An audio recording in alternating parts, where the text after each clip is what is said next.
अरे साहब, आप अंदर कहाँ जा रहे हैं? वो आज मेरा इस ऑफिस में इंटरव्यू है ना, तो बस इंटरव्यू देने जा रहा हूँ। इंटरव्यू? इंटरव्यू तो साहब आप तब देंगे ना जब कंपनी खुली होगी। कंपनी तो बंद है। अरे ऐसे कैसे बंद कर सकते हैं ये लोग ऑफिस? आज 30 तारीख तो है ना, 30 तारीख है आज। आज ही के दिन बुलाया था इन्होंने मेरे को। अरे मैं इतनी दूर से इंटरव्यू देने तो आया हूँ क्योंकि इन्होंने बोला था 30 तारीख को इंटरव्यू है, वरना मैं इतनी दूर आता ही क्यों? चल रहा है ये। हाँ जी साहब, आप कह तो सही रहे हैं कि आज 30 तारीख है, लेकिन आज इंटरव्यू नहीं है क्योंकि कंपनी बंद है। हे भगवान, अरे कैसी परीक्षा ले रहा है तू मेरी? दीदी मैं बहुत दूर से आया हूँ इंटरव्यू देने के लिए, और बहुत उम्मीदों के साथ आया था। मुझे पता था कि मेरा यहाँ पे सिलेक्शन हो जाएगा, लेकिन भगवान पूरा दिन खराब हो गया। कुछ ऐसा नहीं हो सकता दीदी कि मेरा आज के आज ही इंटरव्यू हो जाए? साहब अब इसमें हम तो क्या ही कर सकते हैं। वो साहब जितना हमें साहब ने बोला बोलने के लिए हमने आपको बता दिया। अब दूसरी बार कभी इंटरव्यू होंगे तब आपको बता दिया जाएगा। वो फ़ोन में आता है ना, वो कर देंगे आपको वो। हाँ ये बात भी है। खैर कोई बात नहीं, कभी और देखूंगा अगर बुलाया गया दोबारा तो। अभी चलता हूँ मैं, शायद आज मेरा दिन ही नहीं था। ठीक। अरे साहब, वो एक काम था आपसे, कर देंगे क्या? हाँ जी बोलिए। वो साहब ये ना कुछ पैसे हैं, ये 3,500 रुपये। वो हमारी बहन ना वहाँ पे गांव में पढ़ती है स्कूल में, तो उसको कुछ किताबें खरीदनी थी, तो ये पैसे भिजवाने थे। अब हमने सोचा था कि हम कहीं जाएंगे फिर ये पैसे उसको भिजवा देंगे, लेकिन आप तो वो इस्तेमाल करते होंगे ना, वो जो फ़ोन से पैसे भेजते हैं। आप भेज दीजिए ना साहब। एक सेकंड मैं चेक कर लेता हूँ कितना पड़ा ऑनलाइन। हाँ पड़े हैं। कितने पैसे हैं दीदी? कितने बताया आपने? जी 3,500 रुपये। अरे ये 4,000 रुपये हैं, ये पकड़े 500 रुपये। अभी नुकसान हो जाता आपका खामखा। बहुत बहुत धन्यवाद साहब, आपने मेरा नुकसान होने से बचा लिया। वो क्या है ना, हमें गिनती नहीं आती है तो पता नहीं चला कि ज़्यादा पैसे हैं उसमें। कोई बात नहीं, आप मेरे को नंबर बता दीजिए अपनी बहन का। वो 98 70 55। हो गए, चेक कर लीजिए। धैर्य नाम है ना? हाँ साहब, आपने किया तो हो ही गया होगा, हमें पढ़ना लिखना नहीं आता। अच्छा ठीक है, चलता हूँ फिर। साहब एक काम और था। वो क्या है ना, मुझे आपकी ये डिग्रियां देखनी थी। मेरी बहन ना पढ़ने लिखने में बहुत ज़्यादा होशियार है। मैं चाहती हूँ पढ़ लिख करके बड़ी अफसर बन जाए, तो उसके लिए उसका कॉलेज में भी तो एडमिशन करवाना पड़ेगा ना। उसके लिए मुझे डिग्रियां नहीं पता कि कैसे होती हैं। मैं देखना चाहती हूँ कि असली डिग्री कैसे होती है, जिससे आगे चल करके मैं असली और नकली में फ़र्क देख सकूँ। आपको तो पता है ना, ये असली नकली बहुत ज़्यादा चल रहा है आजकल। वो अभी कुछ दिन पहले परीक्षा भी तो लीक हो गया था ना, वो नीट का, तो इसीलिए डर रहता है। तो इसीलिए हम आपकी डिग्रियां देखना चाहते थे। आपके पास तो बड़ी बड़ी डिग्रियां होंगी ना? हाँ बिल्कुल देख सकते हो दीदी। लो, वैसे आपको अच्छी खासी नॉलेज है पेपर्स की। हमें कहाँ, वो हमारी बहन बताती रहती है फ़ोन में, तब पता लगता है। साहब ऐसे कुछ ज़्यादा समझ में तो नहीं आ रहा है, और बहुत बड़ी बड़ी डिग्रियां लग रही है। अंक भी काफ़ी अच्छे आए हैं, यहाँ पे दिख रहा है।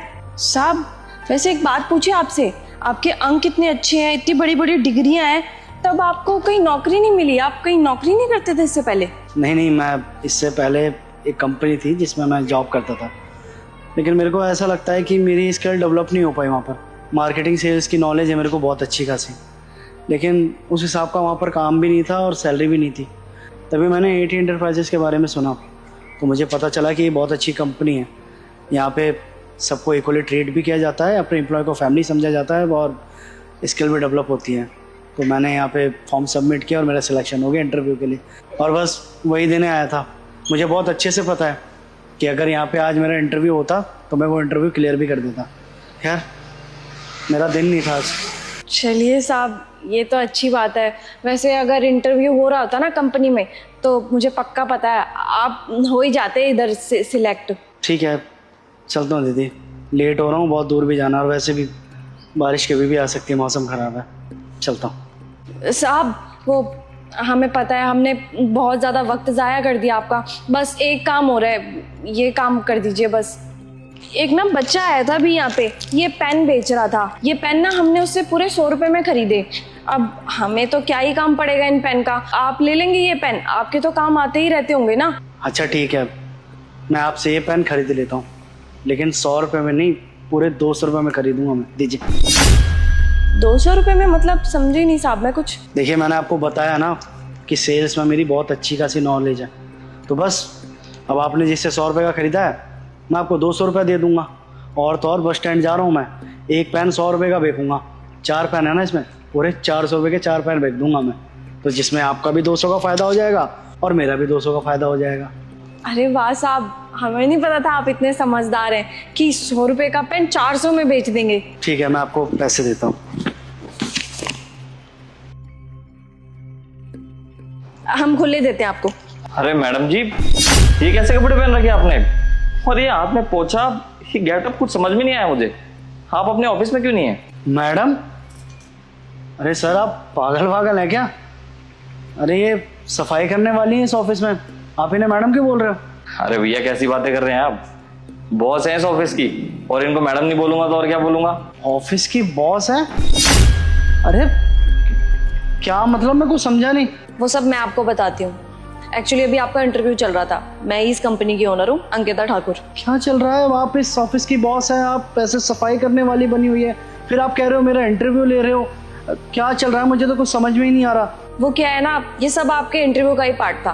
पहला पड़ाव यहाँ से स्टार्ट हुआ जब मैंने आपको ज्यादा पैसे दिए, कम पैसे बता करके। मैं देखना चाहती थी कि आप कितने ईमानदार हैं, और आपने अपनी ईमानदारी का सबूत अच्छे से दिया, मेरे को 500 रुपये लौटा दिए। तभी मेरे को समझ में आ गया कि आप बहुत ज्यादा ईमानदार हैं। और दूसरा पड़ाव वहां से स्टार्ट हुआ जब मैंने आपको कहा कि आपकी डिग्रियां मेरे को देखनी है। मैं देखना चाहती थी कि आप कितने पढ़े लिखे हैं, आप इस कंपनी में काम तो करना चाहते हैं लेकिन उसके लिए वेल क्वालिफाइड हैं कि नहीं। और मैंने आपकी डिग्रियां देखी, उससे मेरे को पता लग गया कि आप वेल क्वालिफाइड हैं और अच्छे खासे एजुकेटेड भी हैं। और थर्ड पड़ाव वहां से स्टार्ट हुआ जब मैंने आपको पेन दिए। मैं देखना चाहती थी कि हमारी कंपनी में इंटरव्यू हो रहे हैं सेल्स एग्जीक्यूटिव के, तो आपकी सेल्स की टेक्निक कितनी अच्छी है। और मैंने आपको ये बोला कि मैंने वो पेन उन बच्चे से 100 रुपये के खरीदे हैं, तो आप कितने के पेन बेच देंगे? आपने कहा कि वो पेन आप पूरे 400 रुपये के बेच देंगे। तो यहीं से पता लगता है कि आपकी सेल्स की टेक्निक बहुत अच्छी है। आप इससे अपना भी फायदा करवाओगे और मेरी कंपनी का भी, जैसे आपने मेरा फायदा करवाया। Thank you so much ma'am. मगर मुझे एक चीज़ समझ में नहीं आ रही है कि आपने मेरा इंटरव्यू इस तरीके से क्यों लिया? आप ऑफिस में बैठ के जैसे हम कैबिन में इंटरव्यू लेते वैसे भी तो ले सकते थे ना आप। वो एक्चुअली क्या है ना, मैं ऐसे ही इंटरव्यू लेना पसंद करती हूँ, क्योंकि ऐसे ना मेरे को इंसान की असलियत पता लगती है। अगर मैं कैबिन में बैठ करके आपका इंटरव्यू लेती, तब आप इस तरीके से अपने आप को शो करते कि आपसे बढ़िया कैंडिडेट मेरे को अपनी कंपनी के लिए मिल ही नहीं सकता। लेकिन यहाँ पे सब कुछ नेचुरल तरीके से हुआ। आपकी ईमानदारी, आपकी क्वालिफिकेशन और आपकी सेल्स की टेक्निक मुझे बहुत अच्छी तरीके से शो हुई है। इसीलिए ये मेरी टेक्निक है इंटरव्यू लेने की। तो mister Jatin, very very congratulation to you. आप सिलेक्ट हो चुके हैं मेरी कंपनी के लिए। और हाँ, आपकी सैलरी रहेगी पूरी की पूरी 90,000 रुपीज़। और कल शार्प 9 o'clock आप यहाँ पे रिपोर्ट कर देना, ठीक है? कल से आप ज्वाइन कर सकते हैं। Thank you so much ma'am. मैं कहता था ना आपको कि अगर मैं इंटरव्यू दूंगा तो सिलेक्ट हो जाऊंगा। और मैडम सच बताऊं तो मैंने भी आपकी कंपनी के बारे में बहुत सुना था। मैंने सुना था कि आप लोग इक्वली ट्रीट करते हो अपने एम्प्लॉयज़ को, फैमिली की तरह रखते हो, और तो और आपकी पर्सनैलिटी भी डेवलप होती है और आपकी स्किल भी काफ़ी अच्छी हो जाती है। और आज सब कुछ सच साबित हुआ। मैडम देखिएगा, मैं आपकी उम्मीदों पे ना खरा उतरूँगा और आपकी कंपनी को दिन दुनी और रात चौगनी तरक्की पे लेके जाऊँगा। I hope so. ठीक है मैम, मैं कल आता हूँ 9 बजे। Thank you so much. चलिए मैडम, अब ऑफिस में चलिए। आप पे ये ड्रेस शोभा नहीं देती, चलिए। हाँ चलो। चलो अंकिता, ये काम वाम बंद करो, पहले खाना खाओ, चलो। अरे राहुल, ये क्या कर रहे हो? तुम देख नहीं रहे कि मीटिंग चल रही है मेरी? अरे मीटिंग तो यार बाद में भी हो सकती है। तुम कमा किस लिए रही हो और मीटिंग किस लिए करती हो? तुम खाने के लिए ही ना। पहले खाना खाओ, बाद में कर लेना। और आप लोग भी, अरे आप लोगों को भूख नहीं लगती क्या? चलिए थोड़ी देर बाद आइएगा, ठीक है? अभी मैडम का लंच टाइम है, जाइए। हेलो, हाँ सर, अभी बात नहीं कर सकती मैम। हाँ, अभी वो लंच कर रही है। ठीक है, चलो अंकिता फटाफट से खाना खाओ। अरे राहुल, तुमने फोन क्यों काट दिया? क्या पता कोई इंपॉर्टेंट कॉल हो। अरे अंकिता, खाने से इंपॉर्टेंट थोड़ी ना हो सकता है कुछ। पहले पेट पूजा फिर काम दूजा। पहले खाना खाओ, उसके बाद ही कुछ करना तुम। चलो खाना खाओ। और भाई साहब आप लोग भी क्या बैठे हुए अभी तक? अरे बाद में आ जाना, आधे घंटे बाद। आपको दिखाई नहीं दे रहा आपकी मैडम लंच कर रही है? चले जाइए ऐसे। अबे तू कौड़ी के नौकर, तेरी हिम्मत कैसे हुई मैडम के कैबिन में घुसने की? तेरी इतनी औकात हो गई क्या कि खाना लेके सीधा ऑफिस में घुसना चलाएगा तू? वो सर, मैडम के लिए लंच लेकर आया था मैं तो। अबे खाना लेकर आया था तो नीचे गार्ड को दे देता, ऊपर आने की जरूरत क्या थी? और ऊपर आया तो नॉक नहीं कर सकता था? मैं भी किससे बोल रहा हूँ? अरे तुम जैसे गवारों को पता भी क्या होगा कि नॉक करके आता है किसी ऑफिस में? तेरे को पता है कितनी इंपॉर्टेंट मीटिंग चल रही थी, तू सीधा मुंह उठाकर कैबिन के अंदर आ गया। सॉरी, माफ़ कर दीजिए आप लोग। मुझे पता नहीं था कि आप लोगों की इतनी इम्पोर्टेंट मीटिंग चल रही होगी। मुझे लगा कि मैडम भूखी हैं सुबह से तो उनको खाना दे दूं। अगर मुझे पता होता तो मैं सिक्योरिटी वाले को ही दे देता नीचे। अबे टिफिन देने आया था ना तो दे दिया तूने टिफिन। निकल यहाँ से, मीटिंग चल रही है हमारी। जतिन, तुम्हें ज्यादा नहीं बोल रहे हो? तुम्हें पता भी है कि ये कौन है? मैडम को होठ। सलोनी, तुम पागल तो नहीं हो? तुम्हें पता भी है तुमने किसको थप्पड़ मारा है? जिसे तुमने चांटा मारा है ना, वो कोई और नहीं, मेरे पति है। पति। क्या? हस्बैंड? हस्बैंड? लगता है मैडम को प्यार के जाल में फंसा लिया इस मिस्त्री ने। मैडम तो है ही हमारी भोली, आ गई होंगी इसकी बातों में और कर ली इससे शादी। सही कह रही है तू। तुम दोनों ना अपनी बकवास बंद करो। समझ में आया तुम्हें? मेरे पति हैं वो। तुम दोनों का दिमाग तो नहीं खराब है? कुछ भी बोले जा रहे हो। ये मेरे हस्बैंड हैं। समझ में आया तुम्हें?